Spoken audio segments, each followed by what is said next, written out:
how we're saying that, women have the right to walk away, or that Black women don't have to be the backbone of the community at the expense of themselves, So then you got to find a man who's okay with you saying that, because a lot of people aren't, whether they realize it or not. They expect you to suffer. They expect you to stay there. And if you're not, then you're not down.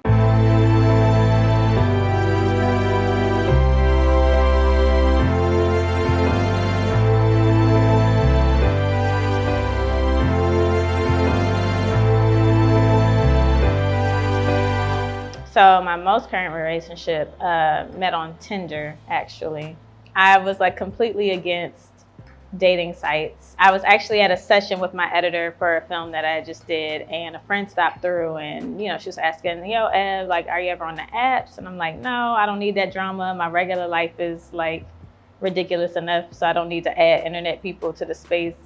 Basically, the conversation morphed into me agreeing to get on the apps for a week, and if it failed, then it would be material for my show that I'm writing, that's like loosely based off my life, but the girl has a lot of like dating blunders. So I met him on day 2, and yeah, we just took off from there. I feel like Black love is like one of the most purest, like best things that can happen. And a lot of people think that that's rooted in the fact that, the Black man and the Black woman will have like so many different things that kind of torment us.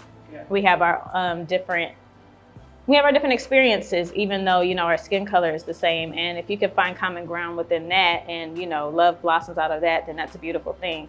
What I loved about how we approached things was that we talked about healing a lot, just individually, holistically, like as a community. So we just found common ground on that. And a lot of that really just like laid our foundations. We were both familiar with love languages. We were both familiar in failings from past relationships. We talked openly about that. So just the ability to be open and honest about how you're feeling, how you felt, where you've gone wrong, where other people have wronged you, that's just kind of like really helped cemented our foundation.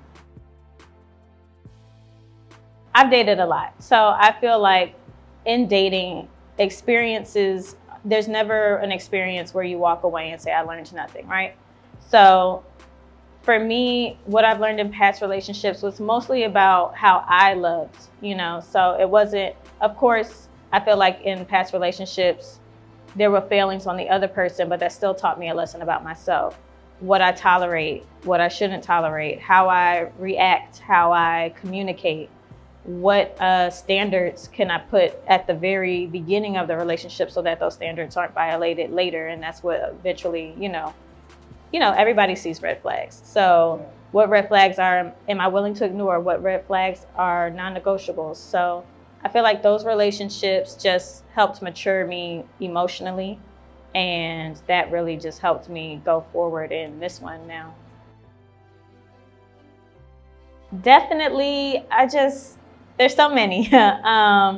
Society, where we are as a society, I feel like our generation is very knowledgeable about economics and things of that nature, but economic warfare is like one of the biggest things against us. So you have the economy, you have the fact that Black women are like the most educated group, but we're not making as much as our counterparts. And then you also have the wealth gap being at $130,000, and you have men trying to, there's a stigma on Black men that, that you have to be made, that you have to have a certain amount of money to really succeed and to be in a relationship. And so I feel like Black women deal with that also in a certain aspect, in terms of we'll get a lot of men who say they want to provide for us, and we're feeling like, that's not necessary in order for us to really go forward.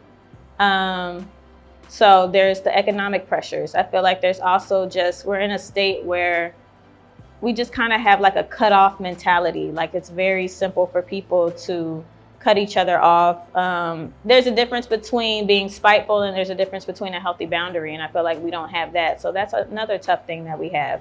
Then, there's also just things that have generationally just been passed on to us, like women's roles, gender roles with men and women, and how we're redefining that in our age group, how we're saying that, women have the right to walk away, or that Black women don't have to be the backbone of the community at the expense of themselves, you know? So then you got to find a man who's okay with you saying that, because a lot of people aren't, whether they realize it or not. You know, they expect you to suffer, they expect you to stay there, and if you're not, then you're not down.